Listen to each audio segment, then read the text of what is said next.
ٹھکانہ اللہ رب العزت نے فرما دیا وہ جہنم ہونے والا ہے۔ اور انسان اپنی زندگی میں چاہے کتنے بھی گناہ کرے، یاد رکھیے اللہ کی رحمت سے کبھی مایوس نہ ہو۔ یقیناً آج کا میرا عنوان توبہ اور استغفار نہیں ہے، توبہ استغفار میں نے ایک تفصیلی بیان دیا، آپ اس کو دیکھ سکتے ہیں نیٹ پر اور DVD کی شکل میں۔ آج میرا عنوان ہے وہ اعمال جو گناہوں کو دھو دیتے ہیں۔ توبہ اور استغفار ایک الگ چیز ہے، وہ کرنے سے تو اللہ سب کچھ معاف کرتا ہے، لیکن ایسے بھی کچھ اعمال اللہ کے رسول صلی اللہ علیہ وسلم نے اور اللہ نے بتائے ہیں جو اعمال کرنے سے ہمارے گناہ دھل جاتے ہیں۔ آئیے ان اعمال کو میں ایک کے بعد ایک آپ کے سامنے رکھوں گا۔ ایسے کم و بیش 25 اعمال آج میں آپ کے سامنے رکھوں گا، 25، جس میں رسول اکرم صلی اللہ علیہ وسلم نے بہت زیادہ تعداد میں کیے گئے گناہ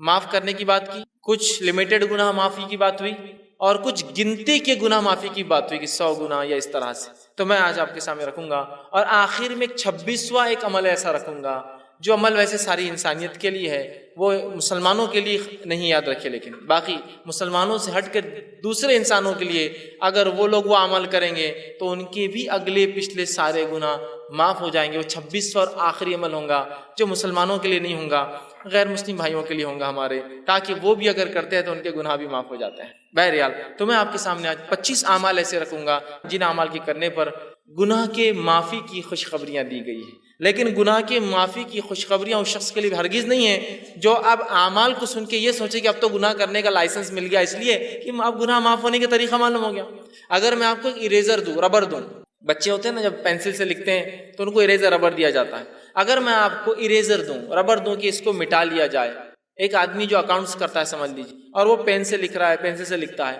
اور غلطیاں ہوتی ہیں، تو وہ سوچتا ہے کاش کوئی ایسی چیز جس سے مٹا دوں۔ اب میں اس کو اریزر دے رہا ہوں کہ بھائی میرے اگر کچھ غلطی ہو تو اریزر سے مٹا لیا کرو۔ اب اس نے کیا سمجھا معلوم آپ کو؟ اریزر جب آ گیا اس کے بعد اس کو لگا کہ اب غلطیاں کرنا چاہیے، اس لیے کہ اریزر ہاتھ میں آ گیا ہے، جبکہ اریزر ربر اس لیے دیا گیا تھا غلطی ہو جائے تو مٹا لو۔ تو توبہ اور استغفار اس لیے نہیں ہے کہ آپ گناہ کریں ہم اور توبہ کریں، وہ اس لیے کہ غلطیاں ہو جائے تو ہم توبہ کریں، معصیت ہو جائے تو آج جو عمل میں رکھوں گا ان کا مقصد بھی ہے جو ہو جاتے ہیں انسان ہونے کے ناطے اس کو کیسے مٹایا جائے، ان گناہوں کو۔ آئیے سب سے پہلا عمل قرآن سے کچھ 5 عمل رکھوں گا اور 20 باتیں جو حدیث سے میں رکھوں گا جو میں ملتی ہے۔ پہلا عمل جو ہم کو کرنا ہے جو گناہوں کو مٹا دیتا ہے، جس کے تعلق سے اللہ رب العزت نے قرآن نے فرمایا ہے، اور وہ سورہ جو ہے انفال سورہ نمبر 8 آیت نمبر 20 میں اللہ نے فرمایا اور کہا ہے، وہ ہے اللہ کا تقوی اختیار کرنا۔ اللہ کا تقوی اختیار کرنا ایک ایسا عمل ہے جس سے اللہ رب العزت چاہے انسان کتنے ہی گناہ کرے ان گناہوں کو دھو دیتا ہے، گناہوں کو مٹا دیتا ہے، گناہوں کو صاف کر دیتا ہے۔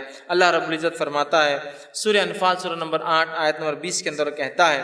یا ایھا الذین آمنوا ان تتقوا اللہ یجعل لکم فرقانا ویکفر عنکم سیئاتکم ویغفر لکم واللہ ذو الفضل العظیم۔ دیکھیے اللہ رب العزت نے کیا فرمایا اور کہا، یا ایھا الذین آمنوا، اے وہ لوگوں جو ایمان لائے ہو، تم اگر اللہ کا تقوی اور ڈر اختیار کرو گے، اللہ کا پاس و لحاظ اختیار کرو گے تو ہم تمہیں ایک فرق کرنے والی چیز عطا کریں گے، فرقان عطا کریں گے، فرق کرنے والی چیز عطا کریں گے۔ وَيُكَفِّرْ عَنْكُمْ سَيِّئَاتِكُمْ، اور تم سے تمہارے گناہوں کو معاف کر دیں گے۔ وَيَغْفِرْ لَكُمْ، اور تمہاری مغفرت کر دیں گے۔ وَاللَّهُ ذُو الْفَضْلِ الْعَظِيمِ، اور اللہ بہت بڑے فضل کا مالک ہے۔ تو دیکھیے جو تقوی اختیار کرتا ہے، اللہ کا تقوی کا معنی ہوتا ہے پاس و لحاظ رکھنا، عام معنی ڈر ترجمہ ہوتا ہے، لیکن پاس و لحاظ رکھنا بھی ایک معنی ہے کہ جس رب نے مجھے پیدا کیا اس کا پاس و لحاظ رکھوں، اس کا خیال۔ جیسے کہ آپ سواری میں سوار ہیں، بس میں سوار ہیں، ایک بوڑھا آدمی آتا ہے تو آپ اس کو اپنی جگہ دیتے، کیوں؟ اس کی عمر کا پاس و لحاظ رکھتے ہیں آپ۔ تو اسی طرح اللہ کا تقوی مانے میرے رب نے مجھے پیدا کیا، اس کا میں پاس و لحاظ رکھوں اور جو وہ کہتا ہے وہ کروں، جس سے روکتا ہے اس سے رکوں۔ تو کہا جو اللہ کا ڈر اختیار کرے گا، ایمان والو تم اگر اللہ کا ڈر اختیار کرو تو میں تمہیں ایک فرقان، فرق کرنے والی چیز عطا کروں گا، اور تمہارے گناہوں کو معاف کر دوں گا، اور جو ہے تمہاری مغفرت کر دوں گا، اور اللہ جو ہے بڑے فضل کا مالک ہے، اللہ رب العزت نے بیان کی۔ تو اس چیز کو ہمیں سمجھنے کی بے انتہا ضرورت ہے۔ اللہ کے تقوی کی بہت بہت بہت بڑی اہمیت یاد رکھی شریعت، جو کہ آج ہم بھول چکے، یاد رکھیے بھول چکے۔ تقوی کے اتنے فائدے ہیں، اتنے فائدے ہیں۔ ویسے آج کا عنوان چونکہ وہ اعمال ہے جو گناہوں کو مٹا دیتے ہیں، اس لیے میں دوسرے فائدے نہیں رکھ رہا ہوں۔ اتنے فائدے اسی کو انتہا نہیں تقوی اختیار کرنے کے، لیکن افسوس کی بات ہے اللہ کا تقوی آج بہت کم ہمیں نظر آتا ہے، اس لیے کہ جس کے پاس اللہ کا تقوی ہو وہ ہر گناہ سے پہلے سوچتا ہے کہ میرے رب کو مجھے جواب دینا ہے، اس کا پاس و لحاظ رکھوں اور میں ان گناہوں سے اپنی نفس کو بچاؤں۔ اور جس کے پاس تقوی نہیں ہوتا، ہم دیکھتے ہیں وہ جانوروں سے اور من مانی زندگی دنیا میں گزارتا ہے۔ دوسری جگہ سورہ طلاق سورہ نمبر 65 آیت نمبر 4 اور 5 میں اللہ فرماتا اور کہتا ہے وَمَن يَتَّقِ اللَّهَ يَجْعَل لَّهُ مِنْ أَمْرِهِ يُسْرًا، جو اللہ کا تقوی اختیار کرتے ہیں ہم اس کے کام میں آسانیاں کر دیتے ہیں۔ آگے فرمائے امرہ یسرا ذالک امر اللہ انزلہ الیکم ومن یتق اللہ یکفر عنہ سیئاتہ ویعظم لہ اجرا۔ دیکھیے اللہ کیا فرماتا ہے اگلی آیت میں کہ جو اللہ کا ڈر پاس و لحاظ اختیار کرتا ہے اللہ اس کے معاملات آسان کر دیتا ہے۔ اور اللہ رب العزت آگے فرما رہا ہے کہ اللہ نے جو ہے تمہارے طرف ایک اپنا ایسا حکم اتارا ہے کہ اگر اس حکم کے مطابق تم تقوی اختیار کرو تو اللہ تمہارے گناہوں کو جتنے سیئات ہیں اس کو معاف کر دے گا، اور اللہ تعالیٰ بہت بڑے اجر دینے پر قادر ہے، بہت بڑے اجر کا مالک ہے۔ تو یہاں بھی دیکھیے تقوی اختیار کریں گے تو معافی کی بات ہوئی، ہمارے گناہوں کو مٹا دینے کی بات ہو رہی ہے۔ تو سب سے پہلا کام مجھے اور آپ کو جو کرنا ہے وہ اللہ کا تقوی اختیار کرنا ہے، اس لیے کہ اس کے بہت سارے فائدے ہیں۔ نبی اکرم صلی اللہ علیہ وسلم جو خطبہ حاجہ پڑھتے ہیں اس خطبہ حاجہ میں یہ آیت آپ بار بار جو ہے تلاوت کیا کرتے تھے، جو میں نے بھی خطبے کے ابتدا میں پڑھی، یا ایھا الذین آمنوا اتقوا اللہ وقولوا قولا سدیدا، اے وہ لوگوں جو ایمان لائے ہو سیدھی اور سچی بات کرو، یصلح لکم اعمالکم، اللہ تمہارے اعمال کی اصلاح کرے گا، ویغفر لکم ذنوبکم، تمہارے گناہوں کو معاف کرے گا۔ تو یہاں بھی دیکھیے اللہ رب العزت نے فرمایا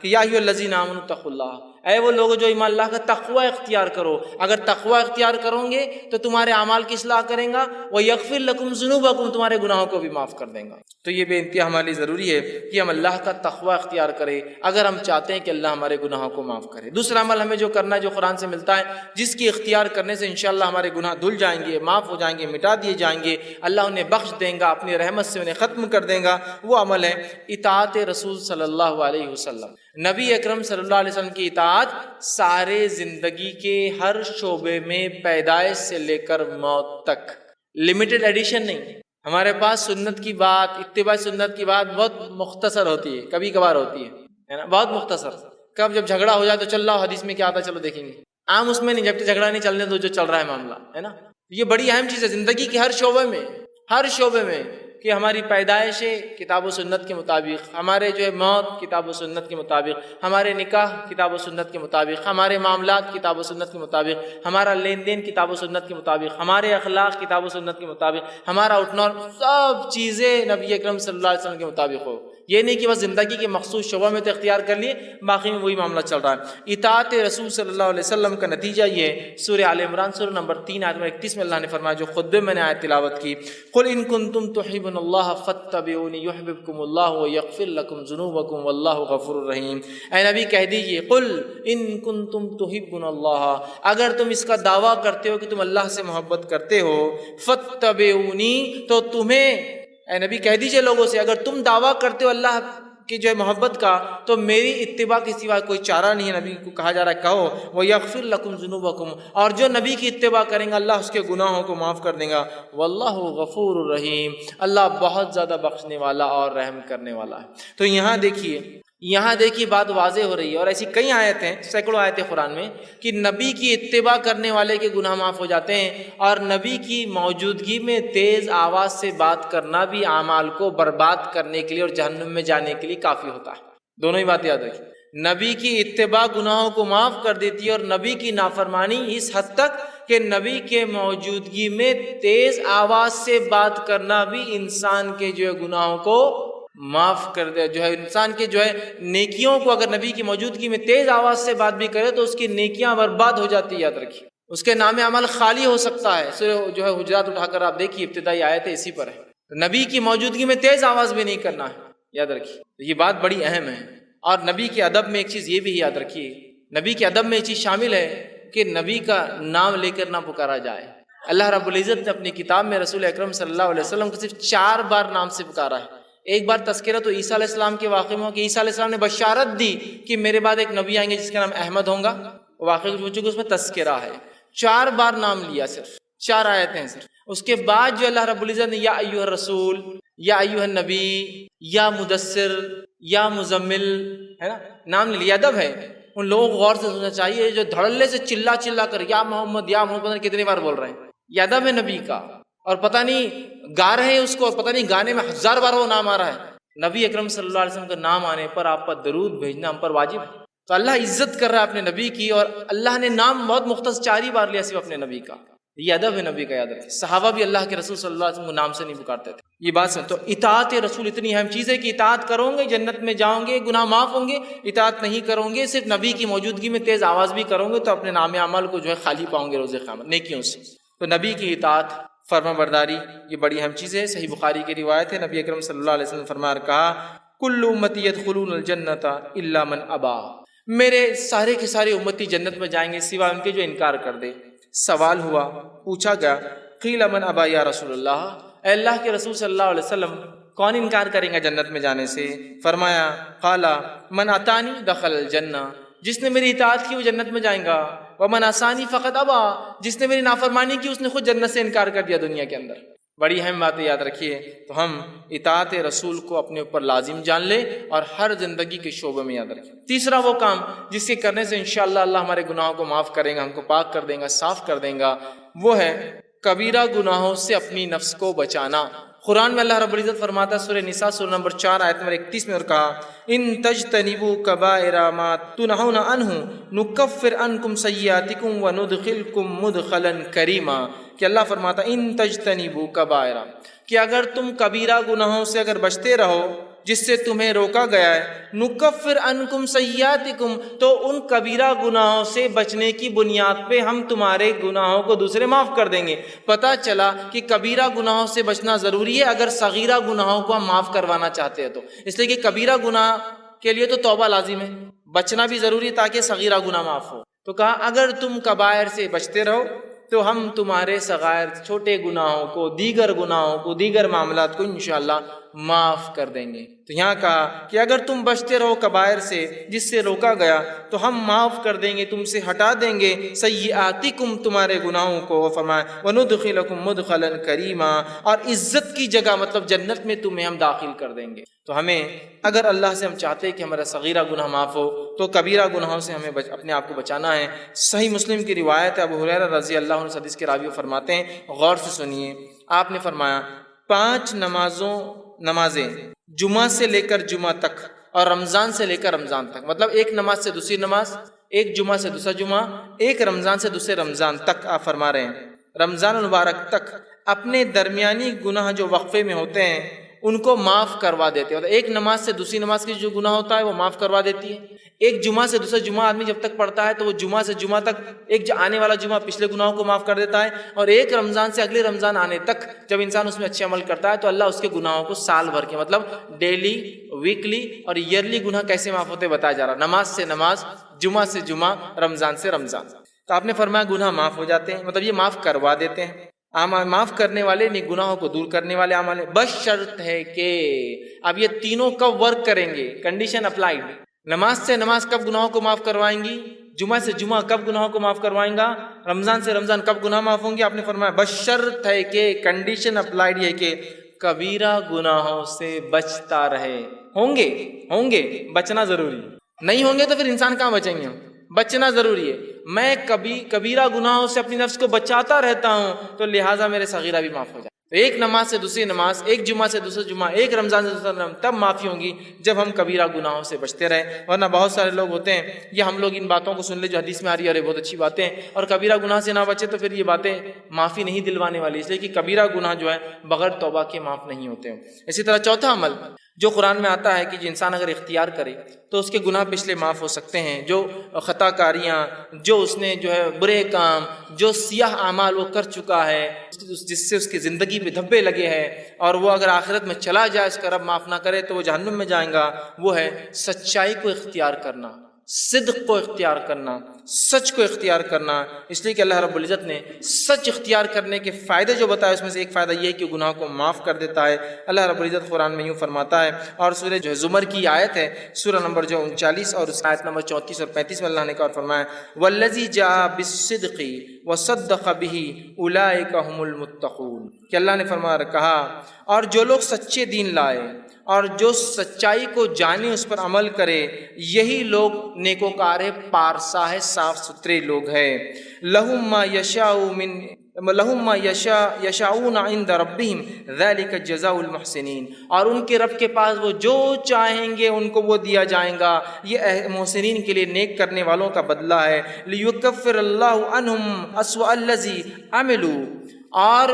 ان کو جو وہ چاہیں گے وہ ملیں گا، اور اللہ ان سے معاف کر دے گا جو گناہ ہوتے ہیں، جو اعمال میں انہوں نے کیے ہیں۔ وَيَجْزِيَهُمْ أَجْرُهُمْ بِأَحْسَنِ الَّذِي كَانُوا يَعْمَلُونَ، اور ان کو گناہ معاف کر دیں گا، ان کو نیکیاں دے دیں گا، اور جو ہے ان کو ایک بہت بہترین اور نیک بدلہ اس کا عطا فرمائیں گا۔ تو یہاں دیکھیے اس آیت میں جو صدق کو، سچائی کو اختیار کرتے ہیں، اور الَّذِي جَاءَ بِالصِّدْقِ، سچ کو اختیار کیا، سچ کے مطابق زندگی گزارا، دین اسلام کو اختیار کیا، دین کے مطابق زندگی گزارا، تو اس کا بدلہ یہ کہ اس کے تمام گناہ اللہ معاف کر دیتا ہے، بخش دیتا ہے۔ یاد رکھیے سچائی کے بڑے فائدے یاد رکھیے، اور ہم تمام لوگ جو اگر سچائی کو اختیار کرتے ہیں تو انشاءاللہ عزیز ہمارے گناہ معاف ہو جاتے ہیں۔ صحیح بخاری کی روایت ہے، عبداللہ ابن مسعود رضی اللہ عنہ حدیث کے راوی فرماتے اور کہتے ہیں، نبی اکرم صلی اللہ علیہ وسلم نے فرمایا، کہا سچ کو لازم پکڑو، کیونکہ سچ نیکی کی طرف رہنمائی کرتا ہے، اور نیکی جنت کی جانب رہنمائی کرتی ہے۔ اور آدمی سچ بولتا ہے اور سچ بولتا ہے اور سچ بولتا ہے، حتیٰ کہ اس کا نام سچوں میں لکھ دیا جاتا ہے۔ اور پھر آگے آپ نے فرمایا کہا، اور یاد رکھو جھوٹ سے بچو، اس لیے کہ جھوٹ برائی کی طرف لے جاتا ہے، اور برائی جہنم کی طرف لے جاتی ہے۔ انسان جھوٹ بولتا ہے اور جھوٹ بولتا ہے اور جھوٹ بولتا ہے، اور اس کا نام کذاب جھوٹوں میں لکھ دیا جاتا ہے۔ تو ہمارے لیے بے انتہا ضروری ہے ہم سچ کو اختیار کریں، جھوٹ سے بچے، اس لیے کہ اللہ رب العزت جو ہے سچ بولنے والوں کو جو ہے ان کے گناہوں کو جو ہے معاف کر دیتا ہے۔ پانچواں عمل جو قرآن سے ملتا ہے، جس سے کرنے سے ہمارے گناہ معاف ہوتے ہیں، وہ عمل ہے جو ہے صدقے کو چھپا کر دینا۔ صدقے کو چھپا کر دینا، بتا کر ظاہر کر کے نہ دینا۔ حالانکہ صدقے کو ظاہر کر کے دینا بھی جائز ہے، لیکن چھپا کر دینا یہ افضل عمل ہے۔ اللہ رب العزت فرماتا ہے سورہ بقرہ سورہ نمبر 2 آیت میں 271 میں اللہ نے فرمایا اور کہا، ان تبدوا الصدقات فنعما ہی وان تخفوها وتؤتوها الفقراء فهو خیر لکم ویکفر عنکم من سیئاتکم واللہ بما تعملون خبیر۔ اللہ فرماتا ہے اگر تم اپنے صدقات کو ظاہر کر کے دو تو یہ بھی اچھا ہے، لیکن اگر چھپا کر دو، مخفی دو، ڈھانک کر دو، تو یہ تمہارے لیے زیادہ خیر ہے۔ جو تم فقیروں کو چھپا کر دو یہ تمہارے لیے زیادہ بہتر ہے۔ اللہ اس صدقے کی برکت سے تمہارے گناہوں کو معاف کر دیں گا، مٹا دیں گا، ہٹا دیں گا، تم سے دور کر دیں گا۔ اور فرمایا سیئاتکم وبما تعملون خبیر، اور اللہ ہر اس عمل سے خبردار ہے جو تم کرتے ہو۔ تو صدقہ دکھا کر بھی دیا جا سکتا ہے۔ اس سماج میں جہاں آپ کو لگتا ہے صدقہ دکھا کر دینے سے لوگ جوش میں آئیں گے اور عمل کریں گے، اور وہاں جہاں دیتے ہیں لوگ اور آپ بہتر سمجھتے چھپا کر دیں، تو وہاں بند مٹھی دینا افضل ہے۔ اس لیے کہ صدقہ چھپا کر دینے سے گناہ معاف ہوتے ہیں، گناہ ہٹا دیے جاتے ہیں، اللہ رب العزت نیکی ہمارے نام اعمال میں لکھتا ہے۔ یہ بہت بڑی بات ہے۔ ہمیں کوشش کرنا چاہیے کہ ہم صدقہ کریں اور چھپا کر کریں، اور اپنے صدقے کو منی والعزا دکھاوا کر کے، جتلا کر،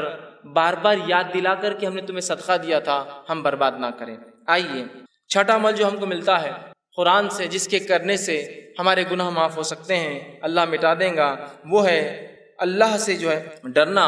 اور بغیر دیکھے ڈرنا۔ چونکہ ہم نے اللہ کو دیکھا نہیں ہے، اس کے بعد بھی اس کی اگر کوئی شخص خشیت اختیار کرتا ہے، ڈر اختیار کرتا ہے، اللہ گناہ معاف کرتا ہے۔ یہ بات کو اللہ رب العزت سورہ ملک سورہ نمبر 66 آیت نمبر 12 میں فرما کہا، ان الذین یخشون ربهم بالغیب لهم مغفرۃ واجرا کبیر۔ اللہ نے فرمایا یقیناً جو لوگ اپنے رب سے بغیر دیکھے ڈرتے ہیں، خشیت اختیار کرتے ہیں،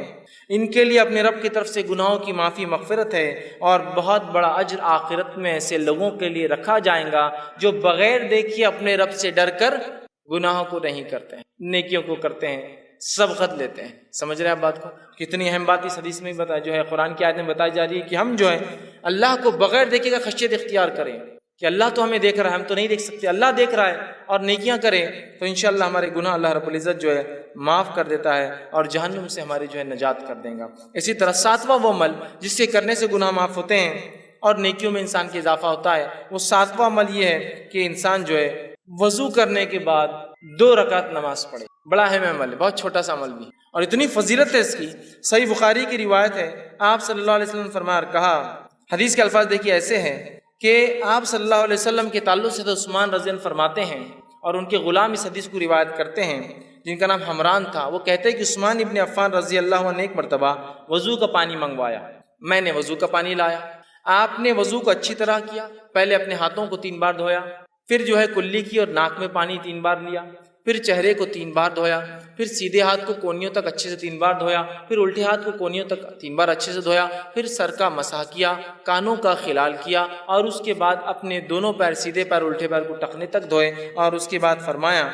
اور کہا کہ جو شخص ایسا وضو کرے 3 بار جس طرح سے میں نے بتایا ہے، اور فرمایا اور اس کے بعد 2 رکعت نماز پڑھ لے، اس کو تحیۃ الوضو کہتے ہیں، یہ کر لے ایسا عمل وضو مکمل، پھر جا کے 2 رکعت نماز پڑھے، اس کو تحیۃ الوضو کہتے ہیں۔ تو وہ فرماتے ہیں، رسول اکرم صلی اللہ علیہ وسلم نے فرمایا کہ اللہ اس کے پچھلے تمام گناہ معاف کر دیتا ہے۔ لیکن اس حدیث میں ایک بات اور جو اضافی آتی ہے، دوسری روایتوں میں الفاظ آتے ہیں، وہ یہ ہے کہ وہ 2 رکعت نماز پڑھے وضو کے بعد، اور ایسی پڑھے کہ دل میں دوسرے کوئی خیالات نہ آئے، کوئی خیالات نہ آئے کہ یہ کیا ہو رہا ہوگا، وہاں کیا ہو رہا، بزنس سے کیا یہاں جائے، کوئی خیال نہ آئے، تو اس کے پچھلے سارے گناہ معاف کر دی جاتے ہیں۔ لیکن ایک بات میں یہاں ضرور رکھنا چاہوں گا، وہ یہ ہے کہ یہ تمام صغیرہ گناہ معاف ہوتے ہیں، کبیرہ گناہ بغیر توبہ کے معاف نہیں ہوتے، یہ بات یاد رکھ لیجیے، اس کے لیے توبہ ضروری ہے، اور بندوں کا حق ہے تو بندے سے معافی بھی ضروری ہوتی ہے، لیکن یہ صغائر سارے معاف ہو جائیں گے۔ صرف ایک عمل دیکھیے، اچھے سے وضو کرنا پرفیکٹلی، اور جا کے 2 رکعت نماز پڑھنا تحیۃ الوضو،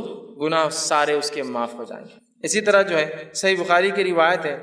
جو حضرت عثمان رضی اللہ عنہ جب وضو کر چکے تو کہنے لگے کہ تم کو ایک حدیث سناتا ہوں، مطلب انہوں نے وضو کیا اور حدیث سنائی دوسرے لوگوں کو، اور کہا رسول اکرم صلی اللہ علیہ وسلم نے جو ہے میرے سامنے ایسا وضو کیا، اور کہا جو شخص اچھے سے اس طرح سے وضو کرے، اور پوری حدیث ان کو سنائی، اور اچھی طرح وضو کرنے کے بعد 2 رکعت نماز پڑھے، تو اس نے جتنے گناہ کیے ہوں گے اس نماز کی وجہ سے دوسری نماز تک، مطلب ایک نماز سے دوسری نماز تک وہ سارے گناہ بھی معاف۔ مطلب ایک انسان نے وضو کیا، وضو کرنے کے بعد ایک نماز پڑھی، سمجھ لیجیے تحیۃ الوضو نہیں، ایک نماز پڑھی، اگر یہ نماز کے بعد پھر دوسری بار وہ مسجد میں آتا ہے، پھر اچھے سے وضو کرتا ہے اور نماز پڑھتا ہے، تو یہ نماز سے وہ نماز تک بھی اس سے گناہ معاف ہو جاتے ہیں، اور اوپر والی روایت میں تھا کہ سارے گناہ معاف ہو جاتے ہیں۔ تو دیکھیے کتنی بڑی باتیں بتائی جا رہی ہے صرف وضو کر کے اچھے سے نماز پڑھنے پر۔ 8واں پوائنٹ جس کے کرنے سے 8ویں بات جس سے حدیث میں آتا ہے کہ گناہ معاف ہو سکتے ہیں، وہ یہ ہے کہ نماز کے لیے اچھے سے وضو کرنا، جہاں وضو کے بعد نماز پڑھنا گناہ کو معاف کرتا ہے، وہیں اپنی ذات سے وضو کرنا بھی گناہوں کو معاف کرتا ہے، یاد رکھیے۔ جہاں اچھے سے وضو کر کے نماز پڑھنا ثواب دیتا ہے،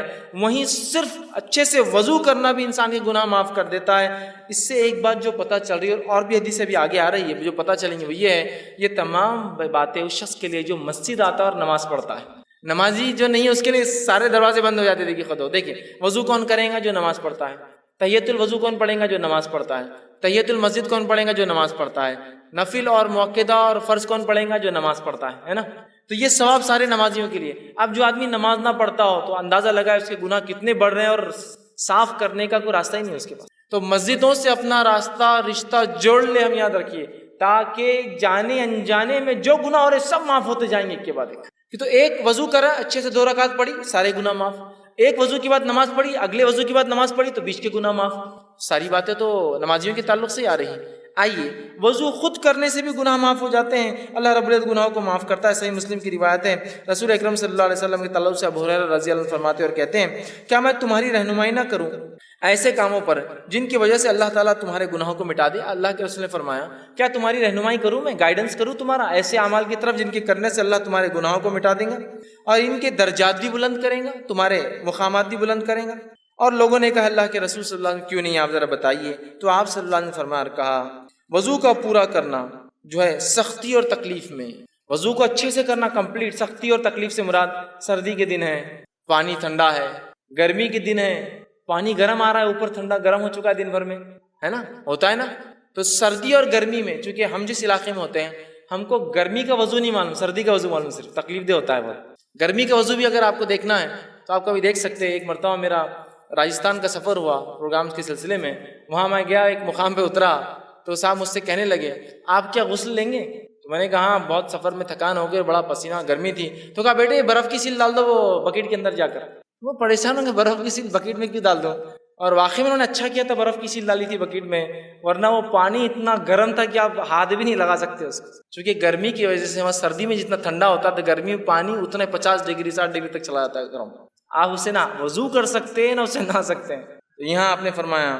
تکلیف اور مشقت میں، چاہے سردی کی وجہ سے ہو چاہے گرمی کی وجہ سے ہو، اچھا وضو کرتا ہو، پرفیکٹ وضو۔ یا ایک معنی یہ بھی ہو سکتا ہے بیمار ہے، بہت مشکل ہوتی ہے کچھ حصوں پہ کرنا، پھر بھی وہ اچھے سے کرتا ہے، رک کر انتظار کر کے. یا ایک معنی یہ بھی ہو سکتا ہے معذور ہے، بہت تکلیف ہوتی ہے، کہ پھر بھی اچھے سے وضو کرتا ہے اپنے رب کو راضی کرنے کے لیے. تو کہا تکلیف میں، حدیث کے الفاظ سے تکلیف ہے، باقی سردی کی ہو سکتی ہے، گرمی کی ہو سکتی ہے، معذوری کی ہو سکتی ہے، بیماری کی ہو سکتی ہے، اور مسجد کی طرف جو ہے اپنے قدم بڑھاتا ہے، جاتا ہے. تو آپ نے فرمایا کہا قدموں کی جو ہے کثرت ہونا اور ایک نماز کے بعد دوسری نماز کا انتظار کرنا جو ہے، یہ فرمایا کہ جو شخص اچھے سے وضو کرے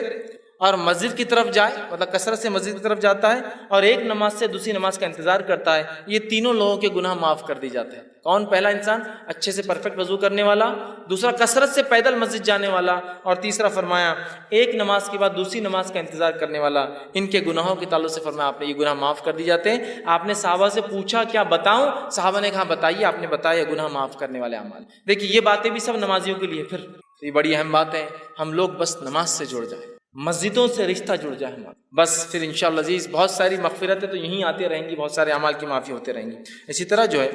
صحیح مسلم کی ایک بہت لمبی روایت ہے، اس روایت کے آخری الفاظ ایسے ہیں. ایک صحابی تھے جو اللہ کے رسول صلی اللہ علیہ وسلم کے پاس آئے، جن کا نام عمرو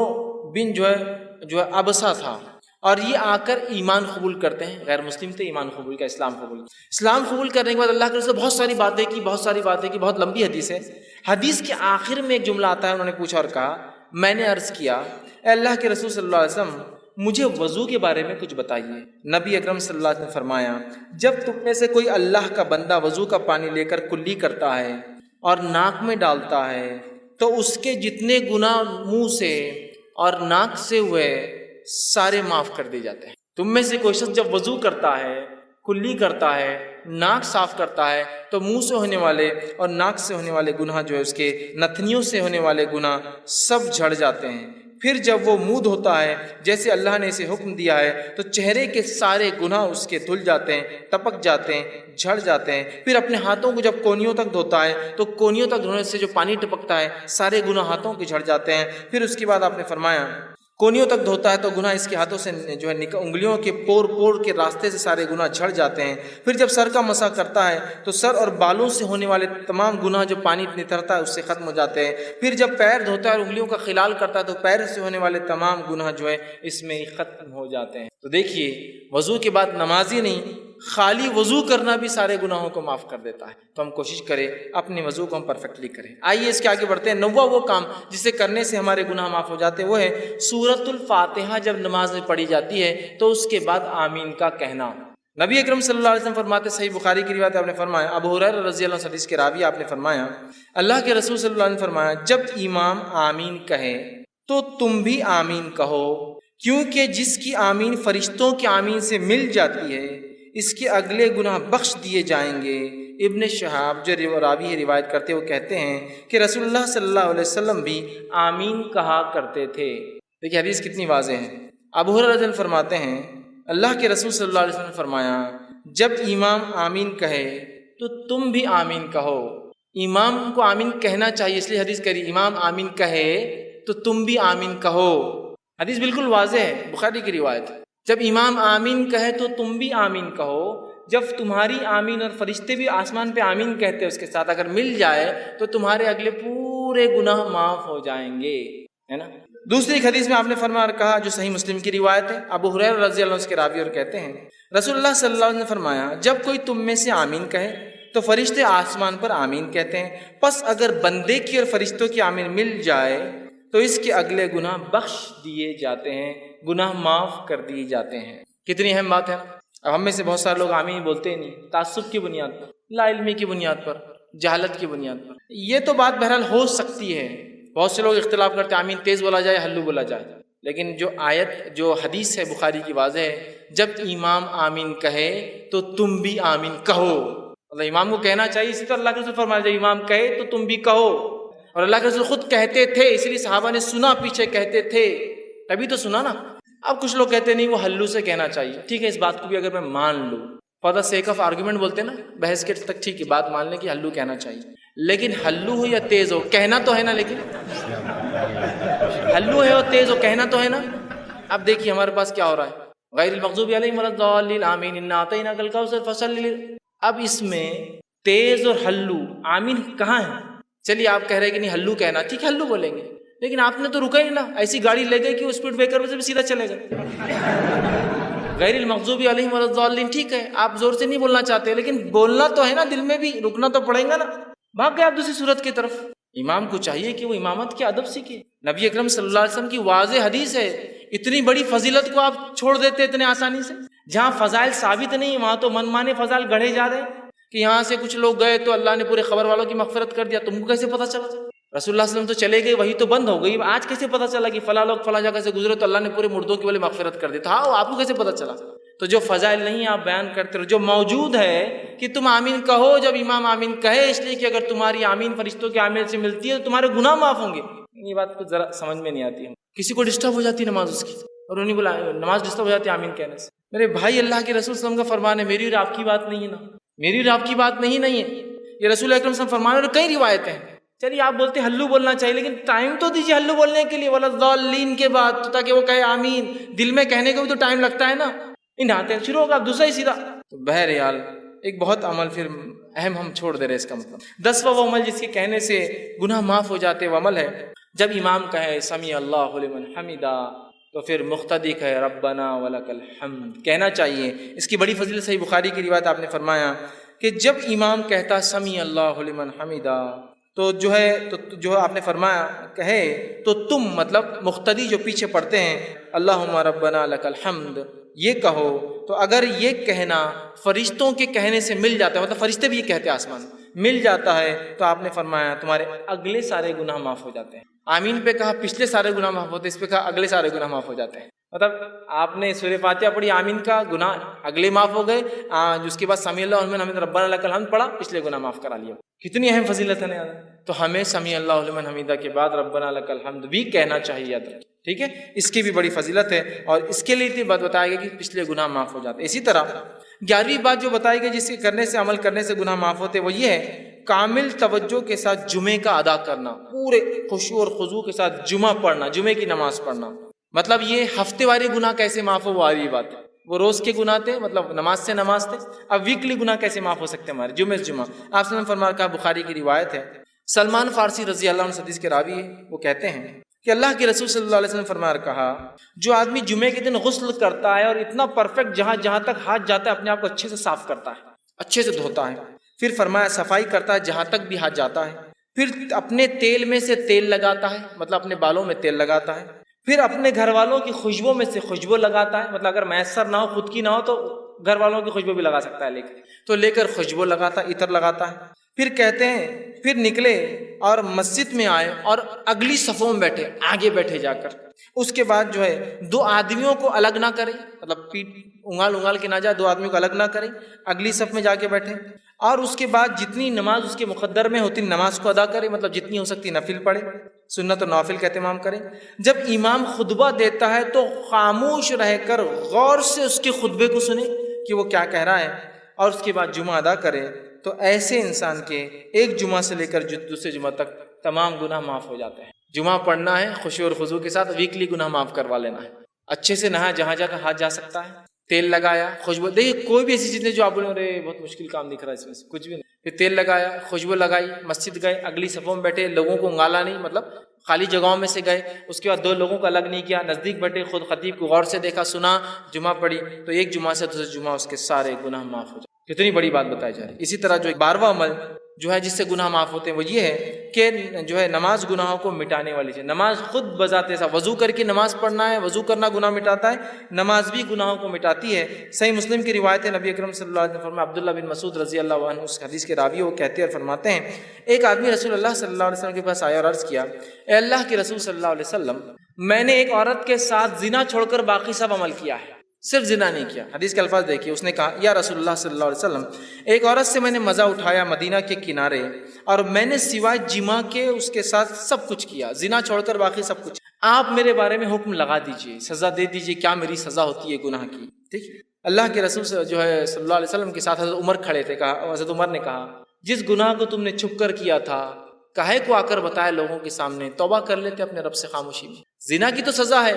اس کی کوئی حکم نہیں ہے نا، یہ تو گناہ ہے، اس کے لیے توبہ کرنا ہے۔ تو کہا جو گناہ تم نے چھپ کر کیا تھا اب کاہے لوگوں کے سامنے تم نے آ کر بتایا، چھپا لیتے، ٹھیک ہے؟ تو وہ شخص وہاں سے چلا گیا۔ رسول اکرم صلی اللہ علیہ وسلم نے اس کو واپس بلایا، کہا ادھر آؤ۔ وہ شخص واپس لوٹ کر آیا، اور واپس آنے کے بعد آپ نے کہا اس شخص کو کہا اور فرمایا اور کہا، چونکہ وہ شخص آیا تھا اور اللہ کے رسول کے ساتھ نماز بھی پڑھی تھی، چونکہ اس کی آگے کی تفصیلی روایت آگے آ رہی ہے، وہ میں انشاءاللہ وہ بھی رکھتا ہوں، تو آپ نے فرمایا کہا اقم الصلاۃ طرفا النہار وزلفا من اللیل، کہ نماز قائم کرو دن کے وقت اور رات کے حصے میں، ان الحسنات یذہبن السیئات، اس لیے کہ نیکیاں گناہوں کو دور کر دیتی ہے، ذالک ذکر للذاکرین، اور یہ قرآن ایک ذکر ہے ان لوگوں کے لیے جو نصیحت حاصل کرتے ہیں، ذکر کرنے والے ہیں۔ تو یہاں دیکھیے کہ ان الحسنات یذہبن السیئات، نیکیاں جو ہے گناہوں کو مٹا دیتی ہے، چونکہ اس شخص نے نماز پڑھی تھی، آپ نے اشارہ کر دیا نماز پڑھو، مطلب اب تم رب سے اگر معافی مانگنا چاہتے ہو اپنے گناہوں کی تو کثرت سے نماز پڑھو۔ اسی جو ہے واقعے کے آگے اور تفصیلات صحیح مسلم میں آتی ہے، وہ تفصیلات ایسی آتی ہے کہ ایک شخص نبی اکرم صلی اللہ علیہ وسلم مسجد نبی میں آیا، آپ کے ساتھ آپ بیٹھے ہوئے تھے صحابہ کے ساتھ، آ کر اس آدمی نے کہا اور کہا اللہ کے رسول صلی اللہ علیہ وسلم مجھ پہ حد قائم کر دیجئے، میں نے ایسا ایسا کام کیا ہے، گناہ کا کام کیا جس سے مجھ پہ حد قائم کر دیجئے۔ آپ صلی اللہ علیہ وسلم نے اس کا چہرہ اپنا پھیر لیا، وہ سامنے سے آیا، پھر چہرہ پھیر لیا، پھر سامنے سے آیا، پھر چہرہ پھیر لیا، پھر سامنے سے آیا، اذان ہوئی، آپ صلی اللہ علیہ وسلم نے اقامت دی گئی، آپ نے نماز پڑھائی، اس نے نماز ساتھ پڑھی، نماز کے بعد پھر آگے اور کہنے لگا کہ مجھ پہ حد قائم کیجیے، میرے سے یہ گناہ ہوئے۔ تب اللہ کے رسول صلی اللہ علیہ وسلم اس سے کہا اور پوچھا، جس وقت تو گھر سے نکلا تھا تو کیا تو نے اچھی طرح وضو کیا تھا؟ جب تو یہاں کے لیے آیا تھا مجھ سے ملنے تو نماز کا وقت بھی تھا، تو نے گناہ کیا تھا، وضو کر کے آیا؟ تو اس نے کہا کیوں نہیں، میں نے کیا تھا اللہ کے رسول صلی اللہ علیہ وسلم۔ پھر فرمایا کہ ہمارے ساتھ تو نے نماز بھی پڑھی؟ تو اس نے کہا ہاں میں نے آپ کے ساتھ نماز بھی پڑھی ہے۔ تو آپ نے فرمایا کہا اللہ نے جو ہے تجھے بخش دیا ہے اور تیری کوئی حد نہیں، اللہ نے تجھے معاف کر دیا ہے، تیری کوئی حد نہیں، یاد رکھی۔ تو یہ روایت اس طرف اشارہ کر رہی ہے کہ انسان جس سے گناہ ہو جاتے ہیں، گناہ ہوئے ہیں جو پاسٹ میں پچھلی زندگی میں اس نے کیے ہیں، اب لوگوں کے سامنے جا کر رسوا ہونے کی ضرورت نہیں ہے، اپنے رب کے سامنے کثرت سے نماز ادا کر، کثرت سے نماز پڑھے، اس لیے کہ نمازیں ان الحسنات یذہبن السیئات، نیکیاں گناہوں کو دھو ڈالتی ہے، مٹا دیتی ہے۔ تو ہم نماز کی دیکھیے کتنی فضیلت ہے، اس لیے میں نے شروع میں کہا تھا نماز پڑھنے والوں کے بڑے فائدے، اس لیے کہ وہ بہت ساری فضیلتوں کا فائدہ یوں ہی اٹھا لے رہے بغیر سوچے سمجھے۔ اسی طرح صحیح بخاری کی روایت ہے، رسول اللہ صلی اللہ علیہ وسلم نے فرمایا کہا کہ جو فرشتے شخص کے لیے دعا کرتے رہتے ہیں جو اپنی نماز کی جگہ اس وقت تک بیٹھا ہوتا ہے، جیسا جہاں نماز پڑھی اور وہیں بیٹھا ہوتا ہے جب تک کہ جو ہے اس کا وضو ٹوٹ نہ جائے، فرشتے اس کے لیے مغفرت کی دعا کرتے ہیں، اللہ اس کو معاف کر، اس کو بخش دے، اس پر رحم کر۔ جب کوئی وضو کرتا ہے، مسجد آتا ہے، نماز پڑھتا ہے اور جس جگہ نماز پڑھی وہیں بیٹھا ہے، ذکر کر رہا ہے، اذکار کر رہا ہے، تب جب تک وہ وضو میں رہتا ہے تب تک فرشتے اللہ کے دعا کرتے ہیں اللہ اسے معاف کر، اس پر رحم کر، اس کی مغفرت کر، اس کو بخش دے۔ نماز پڑھنا ایک بہت بڑا عمل ہے، یاد رکھیے اس کو ہم کریں، یہ معاف کر۔ اسی طرح 13واں وہ عمل جس کے کرنے سے اللہ سبحانہ تعالیٰ ہمارے گناہوں کو معاف کرتا ہے، وہ یہ ہے، اتنا آسان عمل ہے کہ جس کی کوئی انتہا نہیں، یاد رکھیے اس عمل کی۔ اور نبی اکرم صلی اللہ علیہ وسلم نے اس عمل کے تعلق سے ہمیں بتایا، صحیح بخاری کی روایت ہے، حدیث کے الفاظ دیکھیے اس طرح سے، بخاری کی روایت آپ نے فرمایا، ابو ہریرہ اس کے راوی اور وہ کہتے ہیں رسول اللہ صلی اللہ علیہ وسلم نے فرمایا اور کہا، جو شخص دن میں 100 مرتبہ سبحان اللہ و بحمدہ کہتا ہے، جو شخص دن میں 100 مرتبہ سبحان اللہ و بحمدہ کہتا ہے، اس کے گناہ مٹا دیے جاتے ہیں، خواہ سمندر کی جھاگ کے برابر ہو۔